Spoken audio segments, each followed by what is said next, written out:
Hey guys, do you ever have a condition where you're having fun and never have a problem?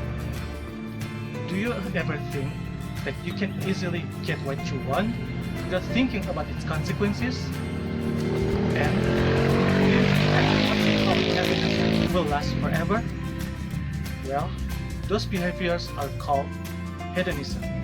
I'm Julio Sepang, student of Universitas Negeri Manado. And in this video, I'm going to talk about hedonism.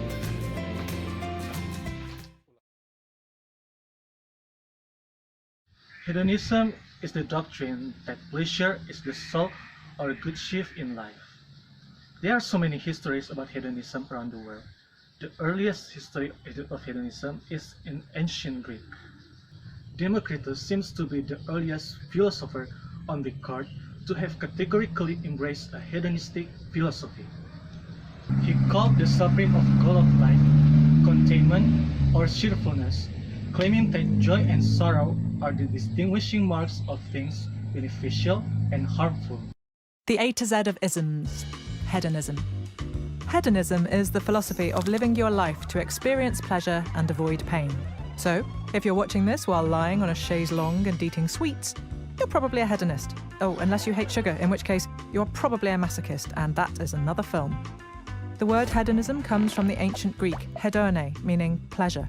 And some of the earliest recorded hedonists were Greek: Democritus, Aristippus, and most famously, the 4th century BCE philosopher Epicurus. Although Epicurus was less of a thrill seeker than his hedonism implies, for Epicurus, the best human condition was a state which he called ataraxia, meaning tranquility.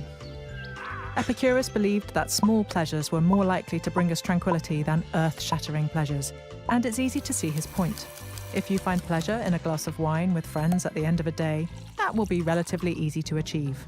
Crucially, for the Epicurean thinker, that means it will also be easy to avoid the pain of not being able to have something you desire, a pain which would upset your state of ataraxia.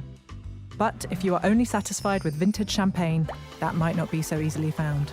You might not be able to afford it, or the bar where your friends are meeting might not serve it, or the vintage might have run out because you have drunk it all on previous hedonistic nights out.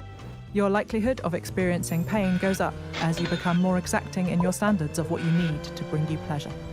So, although hedonism assumes that we seek out pleasure and avoid pain at all times, it might be worth remembering that more modest pleasures can be easier to find, and that might bring you less pain in the long term. The true hedonist's goal. And while we might not always think of ourselves as pleasure seekers, every time we sit on a comfy chair rather than a bed of nails, we are making a hedonistic choice. Now, if you'll excuse me, I must get back to my sweets. One of the examples of hedonism is being extravagant or spending too much money. Sometimes people spend their money on expensive yet unnecessary things like fancy clothes, phones, cars, etc. People mostly buy these things to make other people amazed and envy. The other example is partying. People trying to gain pleasure with partying. They go to parties mostly for having fun, show off, dancing, etc. But there's also the place where people drink alcohol and using drugs. It's either to gain more pleasure or to run away from problems. Even when you get those pleasure, or what you may call happiness, there are the consequences of this hedonistic lifestyle.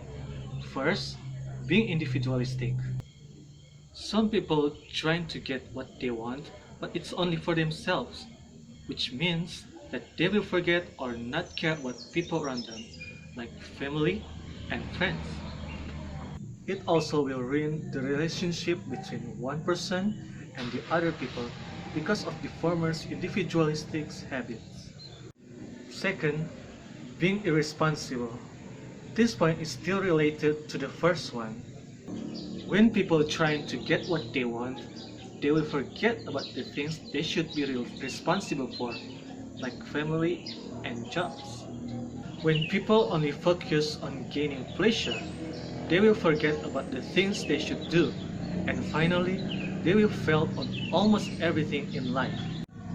And last, it will ruin yourself physically and mentally. For example, alcohol and drugs. It may give you some pleasure, but slowly it will destroy you. Before you will get so much problem with this hedonism lifestyle, here are the solutions for it. First, and most importantly, we must have a good relationship with God and do what He wants us to do. Second, we have to keep a very good relationship with family and friends because they will always love and support you in life. And finally, we need to think again which is the most important thing in life. We all have dreams to be successful and have a happier life. But it doesn't mean that we will make ourselves selfish, run from our responsibilities, and even ruin ourselves. Hedonism is like a drug. It will give you some pleasure or happiness and reduce your pain. But it also will destroy you. It's alright when your life has problems and pains because it will make you stronger and mature. I'm Julio Sepang. Thank you for watching.